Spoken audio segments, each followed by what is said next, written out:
आज की वाणी भक्ति की 265।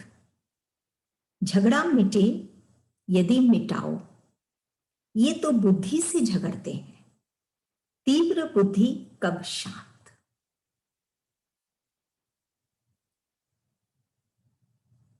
सबसे पहले ये बहुत विडंबना की बात है कि गुरुदेव को ये बात हमको समझानी पड़ रही है कि ये जो झगड़ा चल रहा है, हर समय जो हम झगड़ रहे हैं अपने आप से, प्रकृति से, अपने विचारों से,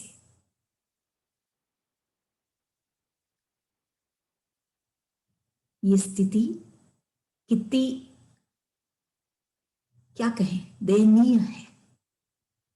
झगड़ा मिटे यदि मिटाओ, ये तो बुद्धि से झगड़ते हैं, तीव्र बुद्धि कब शांत। यहां बात चल रही है ऐसे लोगों की जो बहुत बुद्धिमान है, जिनकी बुद्धि तीव्र है, बहुत तेज है बुद्धि में। ऐसे लोग वो क्या करते हैं? वो झगड़ा करते हैं। झगड़े का भी दो कारण है। एक है तर्क, सिर्फ तर्क करने, उसके दो रूप हैं इस झगड़े के, तर्क करना,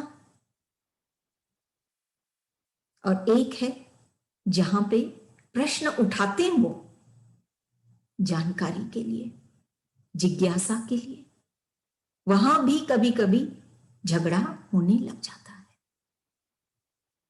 लेकिन ये दोनों में फर्क है। जो सिर्फ तर्क के लिए झगड़ा कर रहा है तो उसमें कहीं भी एक क्या तरलता, एक नम्रता नहीं है। वो सिर्फ अपने आप को आगे रखना चाहता है और वो तर्क करना चाहता है। और किसके बल पर? बुद्धि के बल पर, उसके जानकारी के बल पर, उसके बल पर वो सिर्फ तर्क करना चाहता है। लेकिन जो जिसके अंदर जो पिपासु है, जो जिज्ञासु है, वो भी इसमें कभी कभी फंस जाता है। प्रश्नों में, बुद्धि के बल पर वो भी प्रश्नों में फंस जाता है। उसको प्रश्नों का उत्तर मिलता भी है, फिर भी वो सैटिस्फाइड नहीं है। क्यों? क्योंकि उसकी बुद्धि तीव्र है। एक बात अच्छी है कि उसमें वो जिज्ञासा है, लेकिन वो बुद्धि के कारण, तीव्र बुद्धि के कारण वो सच्चाई तक या सत्य तक या असलियत तक नहीं पहुंच पाता। वो इस झगड़े में ही फंस जाता है। झगड़ा मिटे यदि मिटाओ, ये बात बहुत सही कह रहे हैं गुरुदेव, जो हमको समझना है कि अगर इस तरह का अगर झगड़ा है हमारे भीतर या औरों के साथ, खास करके भक्ति की बातों को लेकर, ज्ञान की बातों को लेकर, तो फिर ये मिट सकता है, ये झगड़ा खत्म हो सकता है यदि मिटाओ तो। कैसे? ये तो बुद्धि से झगड़ते हैं। बुद्धि को हम छोड़ दें, बुद्धि के स्तर पर नहीं, अगर हम हृदय से सोचें, विचारें, तो ये झगड़ा मिट जाएगा। अगर मिटाना चाहें हम तो। तीव्र बुद्धि कब शांत। अगर हम सिर्फ बुद्धि से ही झगड़ा करते रहेंगे तो तीव्र बुद्धि कभी शांत नहीं होती। हर समय नए नए प्रश्न उठते जाएंगे, या और तर्क और तर्क और तर्क, और प्रश्न का उत्तर मिलकर भी वो बुद्धि शांत नहीं होती। बुद्धि का यही लक्षण है। लेकिन जब वो हृदय से सोचता है, हृदय से जब उसके विचार उठते हैं, तो कोई तर्क नहीं। और अगर कोई जिज्ञासा भी है तो वो स्वतः ही उसको, खुद को, स्वयं को ही वो उसके आंसर्स पा लेता है, हल पा लेता है, और वो शांत हो जाता है। तीव्र बुद्धि वाले कभी शांत नहीं हो पाते। वो बुद्धि के चलते अपने आप को भी दुख देते रहते हैं। वो कभी भी कोई कंक्लूजन में नहीं आ पाते। वो कोई भी चीज को जल्दी से एक्सेप्ट नहीं कर पाते, वो तीव्र बुद्धि के कारण। और फिर वो झगड़ा बना रहता है। यहां सिर्फ झगड़ा कह रहे हैं गुरुदेव, झगड़ा अपने आप से, अपने खुद के विचारों से, या झगड़ा धर्म को लेके, भक्ति को लेके, कोई भी तरह का जो झगड़ा हो। स्थूल में भी हम देखते हैं तीव्र बुद्धि वाले, उनके साथ जब कोई झगड़ा चालू होता है तो सिर्फ तर्क तर्क और तर्क, कहीं कोई निष्कर्ष नहीं निकलती है। वो बुद्धि उस रिजल्ट को होने ही नहीं देती। तो इसलिए गुरुदेव बोल रहे हैं हमको कि तो भक्ति की मार्ग पे अगर हम चल रहे हैं, तो अगर हम एक झगड़ा मिटाना चाह रहे हैं, जो भी प्रश्न हो हमारे भीतर, जिज्ञासा भी हो, तो भी वो बुद्धि के बल पर हम हल नहीं कर पाएंगे। हम ये झगड़ा को मिटा सकते हैं जब हम बुद्धि को छोड़कर अपने भीतर, अपने हृदय से अगर हम सोचेंगे, तो हम इस झगड़े को मिटा पाएंगे।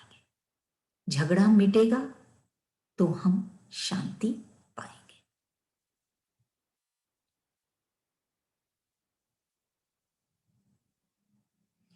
आप देखिए, जितनी भी वर्षा पड़े, वर्षा का जो जल है वो मीठा होता है।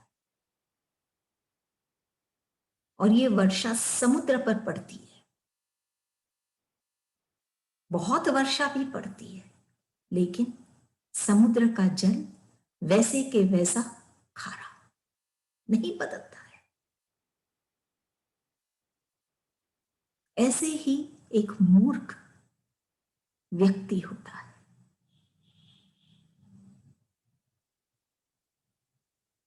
वो कितनी भी शिक्षा उसको दे दो, वो नहीं सुधरता।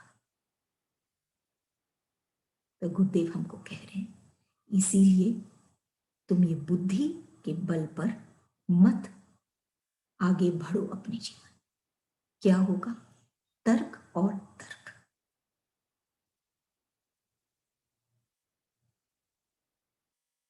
हमेशा हम डिससैटिस्फाइड रहेंगे,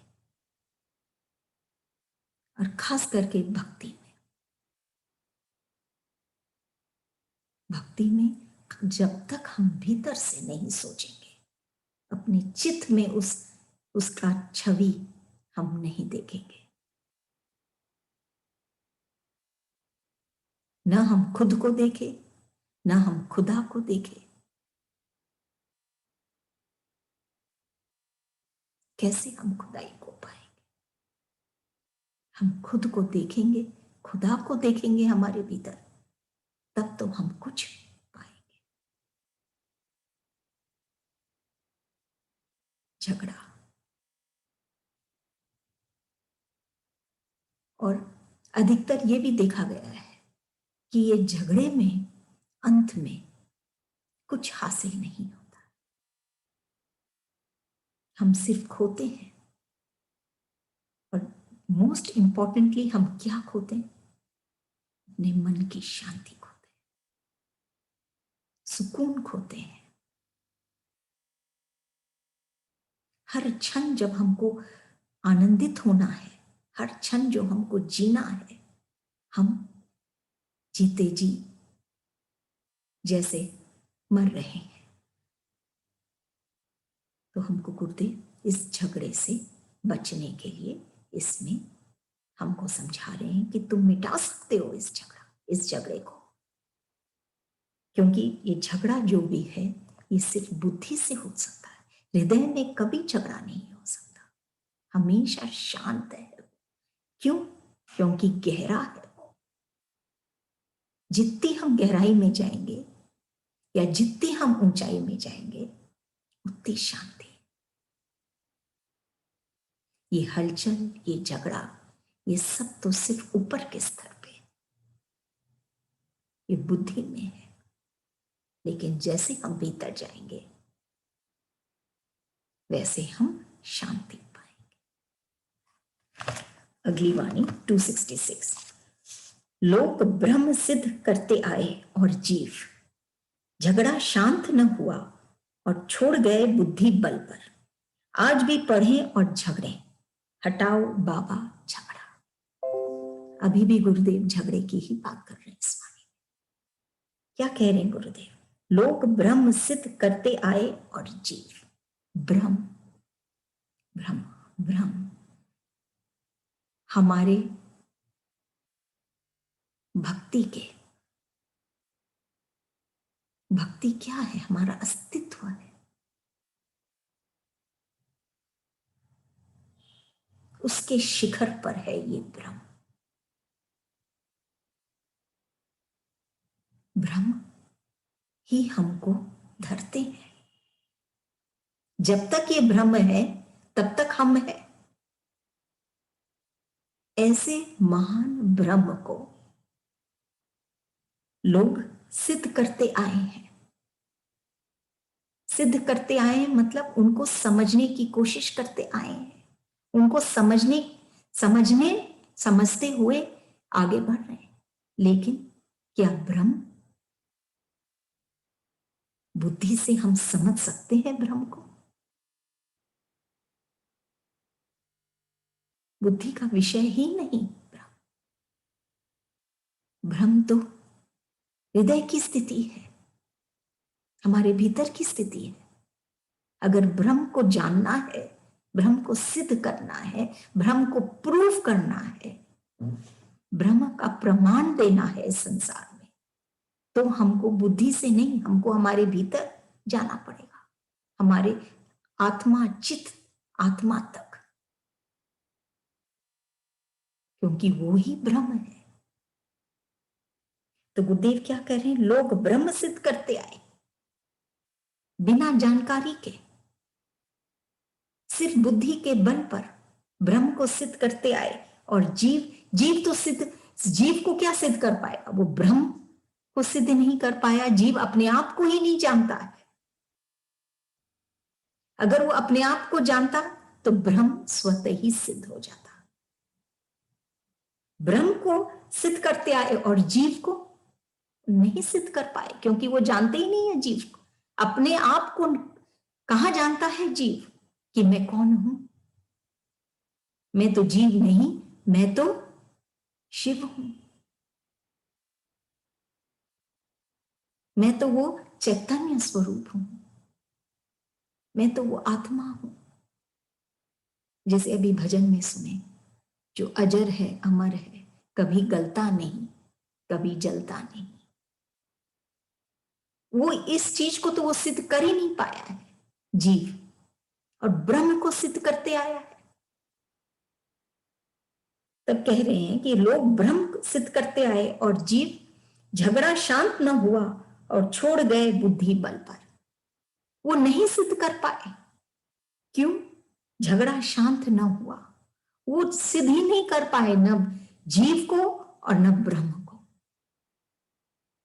और छोड़ गए बुद्धि बल पर, कि बुद्धि के बल पर ही वो उसको सिद्ध करना चाह रहे थे, और वो वैसे ही छोड़ गए। बुद्धि के बल पर पुस्तक लिख के, इतने सब ग्रंथ लिख के सब छोड़ गए बुद्धि के बल पर, लेकिन कभी सिद्ध नहीं कर पाए। झगड़ा कभी शांति नहीं हुआ। क्या झगड़ा? ये झगड़ा कि कौन है ब्रह्म, कौन है जीव। गुरुदेव हमको समझाते हैं कि तुम ही शिव हो, तुम ही ब्रह्म हो, जीव ही ब्रह्म है। लेकिन ये जो झगड़ा है इस चीज को समझने की, ये कभी शांति ना हुआ, और छोड़ गए बुद्धि के बल पर। आए लोग सिद्ध करने की कोशिश किए और चले गए, कुछ कुछ लिख के छोड़ गए बुद्धि के बल पर। आज भी पढ़े और झगड़े, और जो लिख गए उसको आज भी लोग पढ़ रहे हैं और फिर भी सिद्ध नहीं कर पा रहे और झगड़ते जा रहे हैं, क्योंकि ये बुद्धि से सिद्ध हो ही नहीं सकता। ये जो विषय है ब्रह्म का, ये बुद्धि से कैसे सिद्ध हो सकता है? हम कैसे उसको अंडरस्टैंड कर सकते हैं?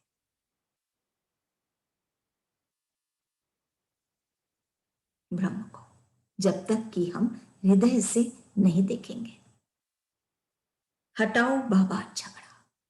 एक ही तरीका है कि हम ब्रह्म को या जीव को हम सिद्ध कर पाए, और वो है जब हम कोई संत की शरण में जाते हैं। तभी गुरुदेव बोल रहे हैं, हटाओ बाबा झगड़ा। बाबा जी को बोलते हैं या संत को बोलते हैं कि बाबा तुम ये झगड़ा हटाओ। कि जब हम संत की शरण में जब हम बैठते हैं तो स्वतः ही हम अपने भीतर उस ब्रह्म को देख पाते हैं। तब हम जान पाते हैं कि जीव भी कौन है, और कोई झगड़ा नहीं रहता कि वो ऐसे हैं कि ऐसे हैं कि ऐसे हैं। कोई झगड़ा नहीं रहता।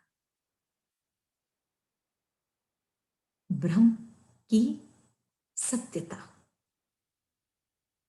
एकदम निकल के आती है जब हम गुरु के चरणों में बैठते हैं। गुरु के चरणों में बैठते हैं मतलब कि हम गुरु की वाणियों का मनन करते हैं। जो हमको समझाना चाह रहे हैं गुरुदेव, उसको हम समझने की कोशिश, जीने की कोशिश करते हैं। वो स्वतः ही हमको लेके जाते हैं जहां ब्रह्म है। फिर कोई झगड़ा नहीं उनको सिद्ध करने की कि कैसे है वो ब्रह्म। क्योंकि भक्ति में अधिकतर लोग आज तक सिद्ध ही करना चाह रहे हैं, बिना देखे बिना जाने आज भी सिद्ध करना चाह रहे हैं कि शिव कौन थे, या कृष्ण कौन थे, या ईश्वर कौन है। लेकिन ये ऐसे नहीं सिद्ध कर सकते जब तक एक बाबा के पास, एक संत के पास, एक गुरु के पास हम नहीं बैठेंगे, तब तक हम इस ब्रह्म को हम नहीं जानेंगे।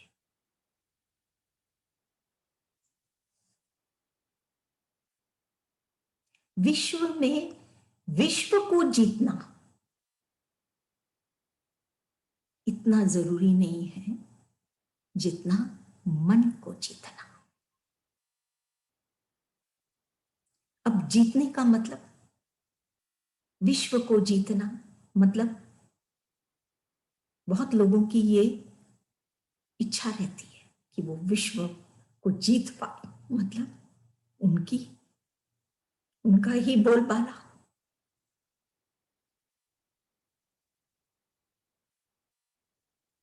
उनका ही नाम हो। लेकिन गुरुदेव क्या बोलते हैं? विश्व को जीतने से जरूरी है कि हम अपने मन को जीतें, कि मन पर हमारा कंट्रोल हो। हमारा कौन? हमारा इष्ट का। क्योंकि हम अपने इष्ट से अलग नहीं है। तो हमारे मन पर ईश्वर ही हो, ईश्वर के ही भाव हो, क्योंकि हम विश्व को जीत तो लेते हैं। जब हम विश्व को जीतते हैं तो उतनी ही कामना और काम हम फैला लेते हैं, और कामना हम फैला लेते हैं।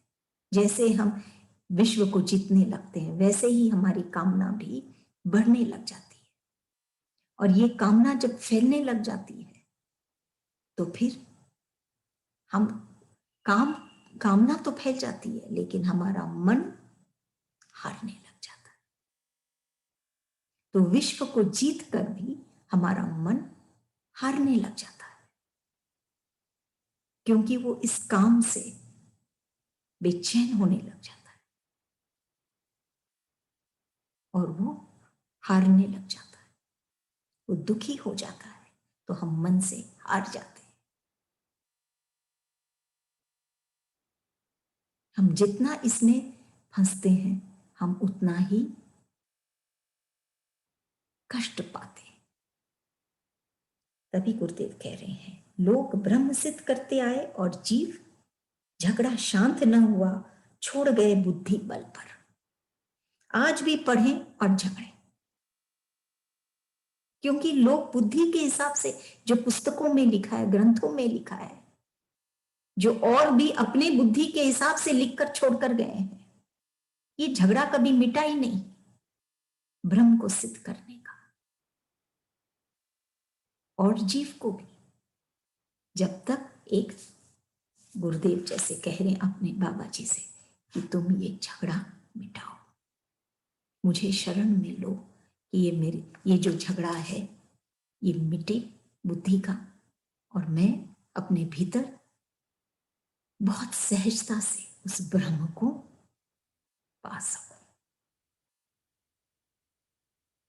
अगली वाणी 267।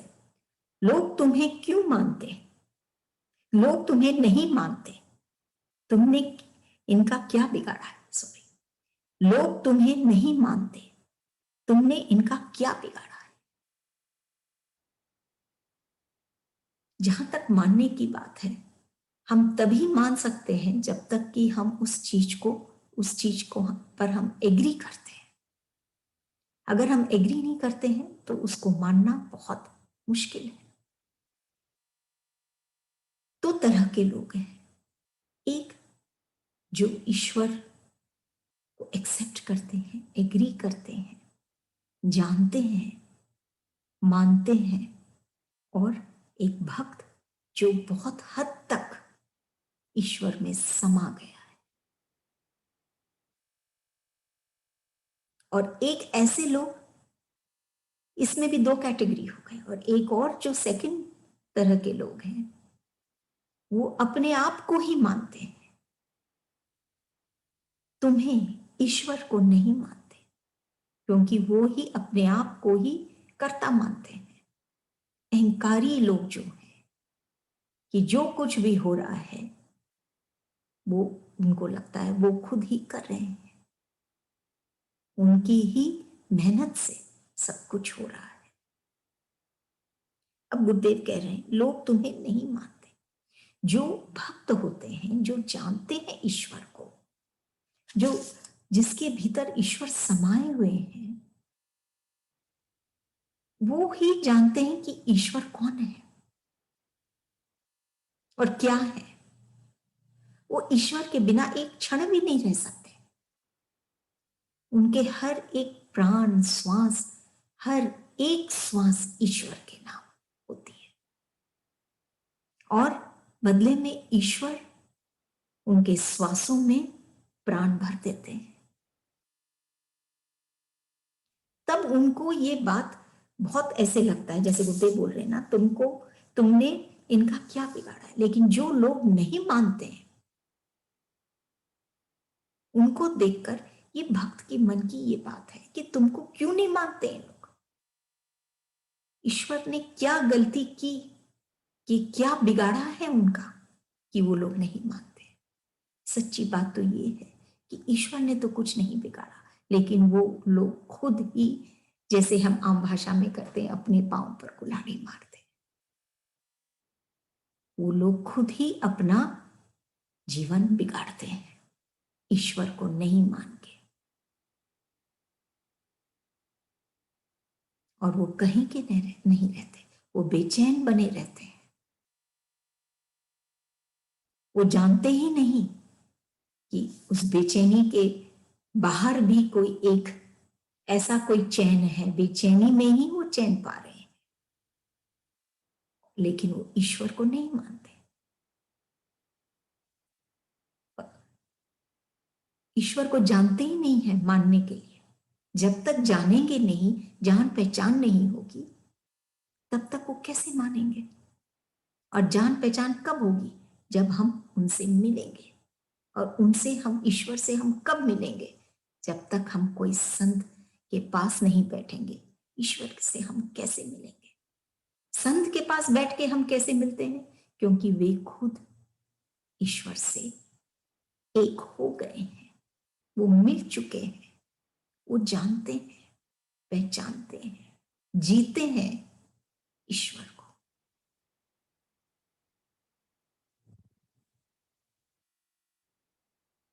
वो कितने अपने आप में, जैसे आप देखिए, जो बहुत खास, जो एक्सपेंसिव जो गाड़ियां होती है, जस्ट एज उदाहरण बेंटली, बहुत ही जो मोस्ट एक्सपेंसिव कार्स होते हैं,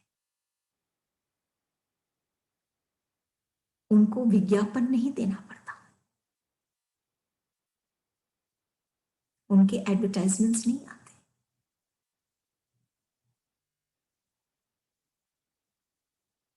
क्योंकि वे स्वयं ही,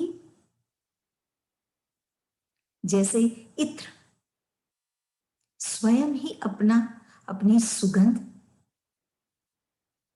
देता है, स्वयं ही। जो पास में आता है वो उस सुगंध को पाता है, उस महक को पाता है, उसको कोई विज्ञापन नहीं देना पड़ता। ऐसे ही जो बहुत विशेष होते हैं, उनको अपना एडवर्टाइजमेंट करने की कोई आवश्यकता नहीं। उनके सिर्फ आने मात्र से या होने मात्र से, मौजूद होने मात्र से, उनका प्रेजेंस सब लोग महसूस करते हैं। उनको अलग से बोलना नहीं पड़ता कि मैं हूं,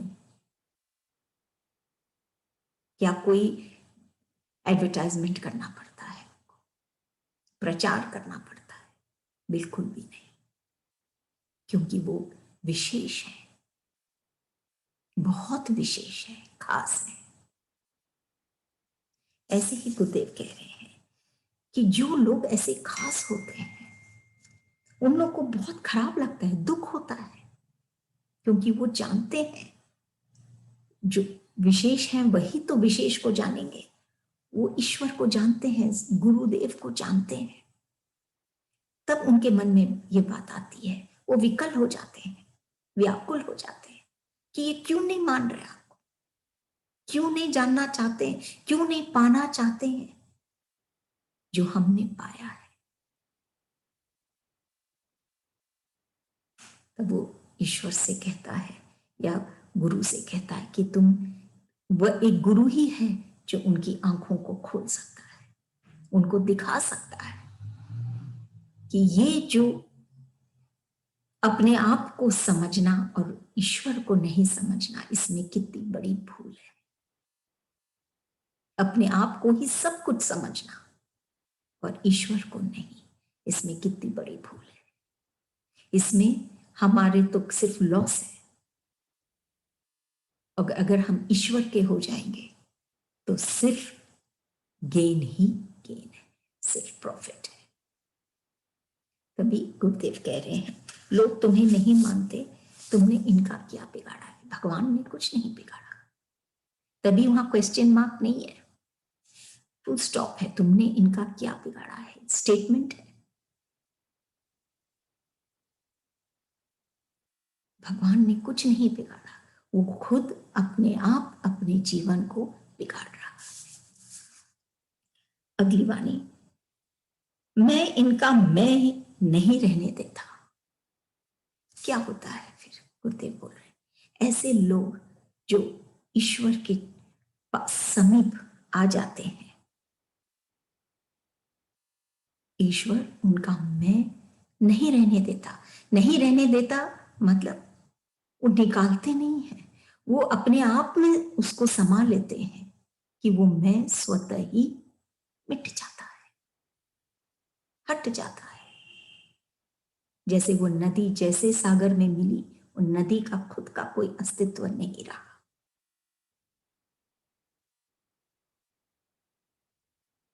आप समझिए जैसे ये तन एक माला है और हर एक विचार हमारा मन का,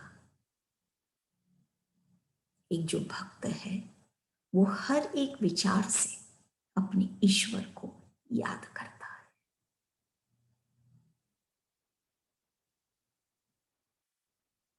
और यही भक्ति है, अपने विचारों को परिवर्तित करता है कि वो ईश्वर की यादों में, स्मरण में ही बिताए।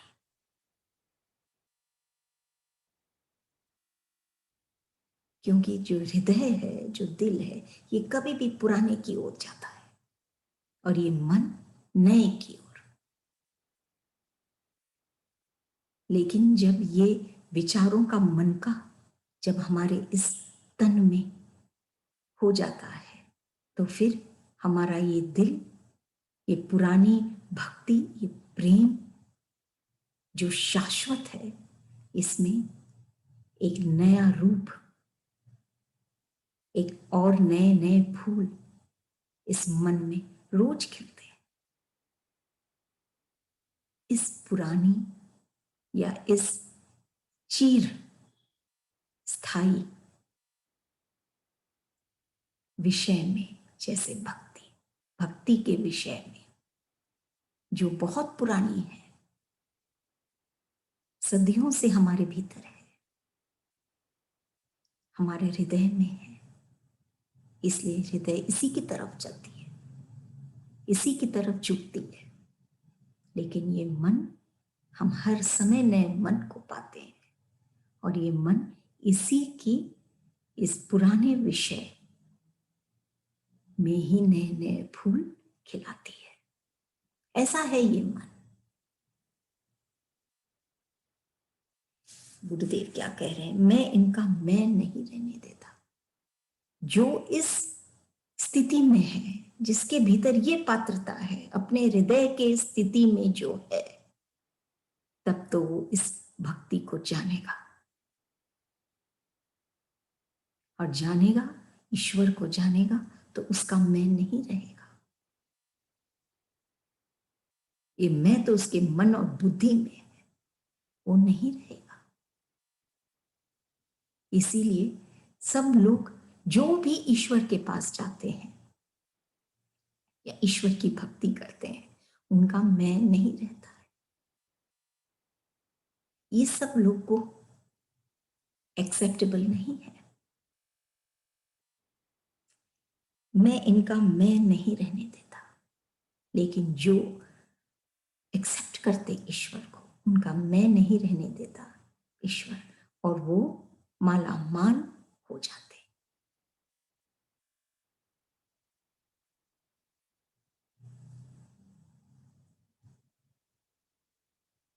अब देखिए, वायु की दिशा में अगर हम जहाज को घुमा लेते हैं तो जहाज में गति बढ़ जाती है। समुद्र में या फ्लाइट्स में, प्लेन्स में, अगर हम वायु की तरफ हम मुड़ जाते हैं तो गति बढ़ जाती है। ऐसे ही इस पर यह बात भी याद आ रही है, कि वायु पुत्र हनुमान है।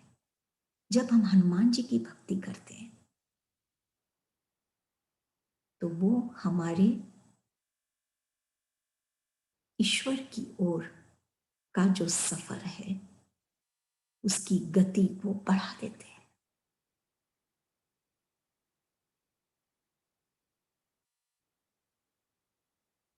इसीलिए जिस तरफ वायु चल रही है अगर हम उस तरफ मुड़ जाएं तो हम शीघ्रता से आगे बढ़ेंगे। गुरुदेव क्या कह रहे हैं? मैं इनका मैं नहीं रहने देता। जब हम ईश्वर की ओर हम बढ़ने लग जाते हैं, क्योंकि वही वायु है और बिना वायु के हम तो श्वास भी नहीं ले सकते। तो जब हम ईश्वर की ओर बढ़ने लग जाते हैं तो हम बहुत शीघ्रता से ईश्वर तक पहुंच जाते हैं और हमारा मैं ही नहीं रहता। यही सबसे बड़ा परिवर्तन आता है जो एक भक्त में और एक अन्य जीव में। भक्त में मैं नहीं रहता और जीव में सिर्फ मैं ही रहता है।